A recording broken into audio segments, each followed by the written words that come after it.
On avait écrit avec Kevin en 2020 un petit texte qui s'appelait L'habitat inclusif, une institution qui ne dit pas son nom et qui sous-entendait peut-être le fait que l'institution a quelque chose de mauvais, suite à quoi un directeur, Sébastien Pommier pour ne pas nommer, me dit mais peut-être qu'il aurait mieux valu que ce soit une institution qui dise son nom. Et peut-être que cette institution, elle n'a pas forcément mauvaise en soi.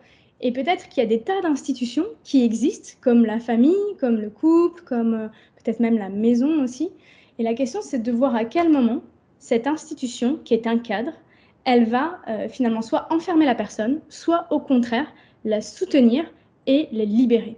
Et je pense que c'est vraiment cette idée-là, est-ce qu'on a besoin de déconstruire l'institution ou est-ce qu'au contraire, on a besoin de s'intéresser à d'autres types d'effets. Et pour revenir sur des exemples qui étaient donnés, moi, celui qui m'a beaucoup marqué, c'est ce qu'on a pu voir aux Pays-Bas, qui est confronté en 2014 à une très grande crise des personnels, plus de professionnels soignants, et qui décide de réinventer son modèle et de faire en sorte en fait, de supprimer les EHPAD, de supprimer la prestation socle, parce que plus capable en fait d'assurer des soins comme ça en continu, et qui décide qu'est-ce qu'ils font, et c'était intéressant ce que disait Kevin tout à l'heure, le premier choix qu'ils font, c'est décider de regarder la santé autrement, et de se dire, on n'a qu'une seule chose à faire, c'est faire en sorte que les gens ils se sentent bien et qu'ils vivent des choses qu'ils ont envie de vivre. Et après, la santé physique, on n'est pas forcément capable de donner tout ce qu'on pourrait faire, mais au moins faisons en sorte que les gens se sentent bien.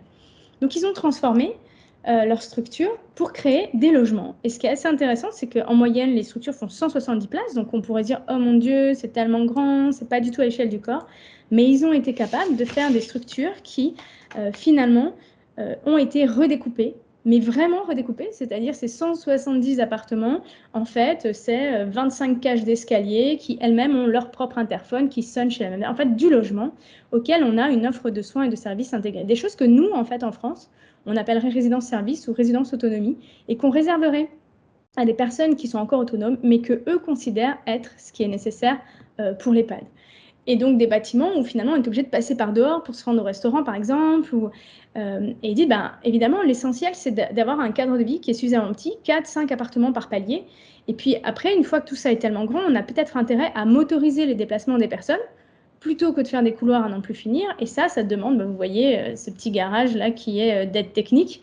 Et évidemment que c'est difficile d'être motorisé dans des couloirs parce que c'est très dangereux, alors que quand on est dehors, ça c'est peut-être davantage possible. Et puis des accès visibles, y compris des escaliers, parce qu'en fait, là encore, ils partent, ce que disait Kevin, du principe que tant que les gens peuvent utiliser les escaliers, il faut qu'ils le fassent, et il faut qu'ils le fassent aussi pour être en bonne condition physique. Mais par contre, bah, on peut arranger ça, on peut bien l'éclairer, on peut faire des marches qui sont longues, on peut faire des marches qui sont peu étroites, qui sont bien contrastées, là vous voyez, et d'être plutôt dans comment est-ce qu'on va continuer à mobiliser les compétences, plutôt que de protéger à tout prix et d'enfermer ces cages d'escalier. Et puis la deuxième chose qui m'a marqué et que je voulais vous retranscrire dans l'idée de l'expérience de HSTV que présentait Kevin sur des petites maisons.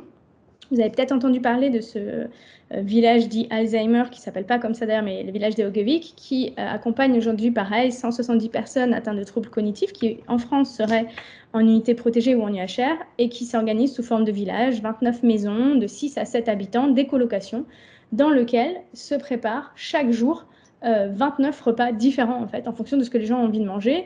Et puis la possibilité, excusez-moi, d'aller faire des courses en fait. Donc les habitants vont faire les courses, ils cuisinent, etc.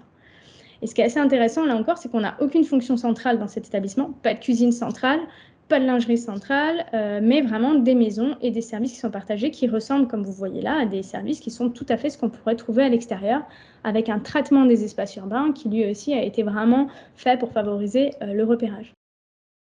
Il ne faut pas tant imaginer l'EHPAD de demain, ce n'est pas l'EHPAD d'aujourd'hui avec quelques ajustements à la marge. Ce n'est pas l'EHPAD d'aujourd'hui plus l'EHPAD hors les murs plus un tiers-lieu et on y est. Moi, je pense qu'il faut s'autoriser, et c'est sans doute le plus difficile, à oublier le modèle actuel, à repartir de ce qui est vraiment essentiel aux yeux des personnes. Et ça, évidemment, ben, ce n'est pas la personne âgée, c'est chacune de ces personnes et de voir comment on va être capable, avec les moyens constants, à prix coûtant, d'imaginer, d'inventer d'autres choses qui auront beaucoup plus de sens que ce qu'on faisait dans les années 60. Une des images que j'avais prises, et c'est celle que vous voyez à l'écran à l'instant, on est dans la cuisine, on a déjeuné, parce que je suis allé rendre visite, et il n'y a plus aucun professionnel qui est présent. Et dans la cuisine, ben, c'est le bazar, il y a encore plein de choses qui restent, et deux résidentes ont pris l'initiative d'elles-mêmes, finalement, de tout ranger et de reprendre, de prendre leur marque et finalement de tout ranger, de nettoyer la cuisine, de tout mettre dans le lave-vaisselle, de faire la vaisselle des plats qu'on ne pouvait pas mettre dans le lave-vaisselle, mais sans que personne ne leur dise quoi que ce soit. Et en fait, on s'est rendu compte, et c'est des personnes qui sont en unité spécifique Alzheimer, normalement, et c'est des personnes qui, quand on les voit en unité spécifique Alzheimer, on se dit, bah non, elles ne peuvent pas faire grand-chose. Et en fait, là, en leur donnant finalement toutes les ressources dans l'environnement, en créant cette opportunité pour qu'elles reprennent soin d'elles-mêmes, qu'elles puissent reprendre soin des autres aussi.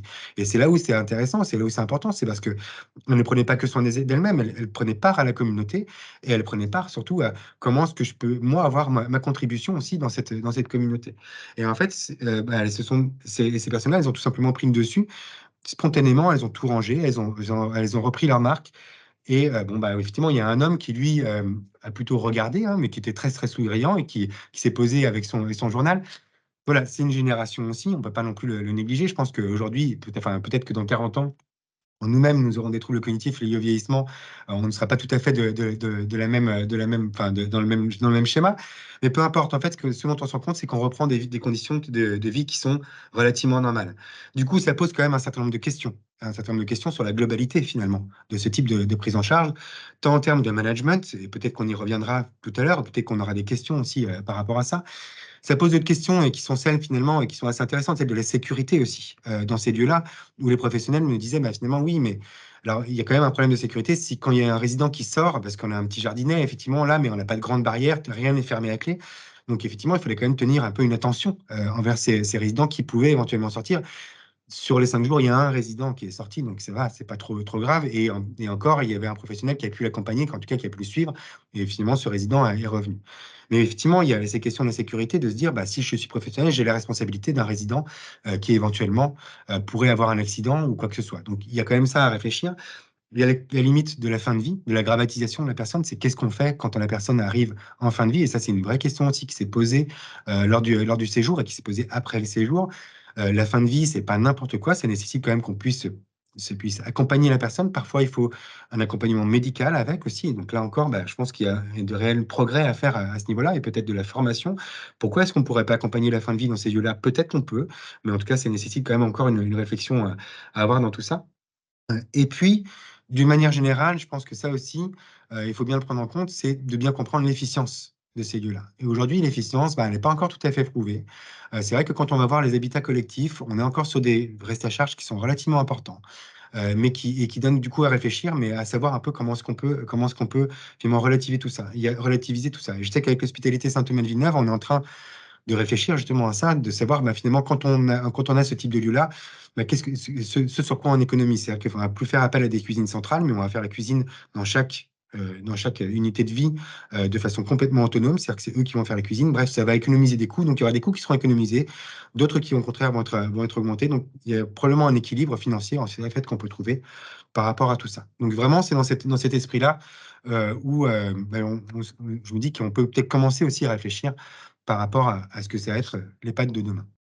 Et on est allé voir avec une artiste pendant 3 ans des personnes âgées de 65 à 100 ans qui vivaient chez elles, en se posant la question suivante, c'est quelle est leur expérience corporelle et sensorielle de l'habiter. Au fond, la question qu'on pose toujours aux personnes quand on va les voir chez elles, c'est comment vous habitez, qu'est-ce que vous faites, mais on se pose très rarement la question de comment elles ont investi corporellement et sensoriellement leur habitat et d'où vient cette expérience corporelle et sensorielle de l'habiter. Donc évidemment, ce n'est pas seulement les 5 sens, hein, c'est aussi la proprioception, l'équilibration, la synesthésie, c'est un certain nombre de choses. Mais nous, ce qui nous a... Alors, on n'a pas fait une très grande enquête, on a rencontré 6 personnes au final, avec qui on a véritablement travaillé, mais on a fait un travail au long cours avec elles. Et alors, ce qui nous a beaucoup frappé, c'est que la première chose que les personnes nous ont racontée, c'est que leur expérience ordinaire, au moment où on les rencontre, d'habiter, c'est une expérience qui s'ancre dans une expérience sensorielle inaugurale qui est soulevant dans la petite enfance, qui est très étroitement liée à la maison familiale, aux relations avec les parents et les frères et sœurs, et à des ambiances qui ont imprimé sur la personne une certaine réalité sensorielle. Donc, ça veut dire que c'est une perception des volumes, une perception des espaces, une perception de la lumière, une perception des odeurs, une perception des matières à travers le toucher. Et alors, ce qui est très intéressant, c'est que cette expérience sensorielle, elle est corrélée, elle est liée, pardon, pas pour toutes les personnes, à la découverte de l'espace intérieur.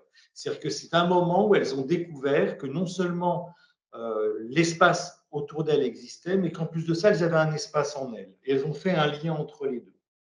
C'est vrai qu'en redonnant finalement la possibilité de choix, de contrôle, et ben, finalement, on reprend un peu cette possibilité à la personne de montrer ses compétences, en fait, au quotidien, mais de pouvoir le faire de façon sécurisante aussi et ça, c'est ça qui est important et c'est un peu toute cette affaire domestique et quand tu parles de domestication, je sais que c'est quelque chose, avec lequel on a pas mal parlé avec, Fanny et je pense qu'elle reprendra certainement aussi.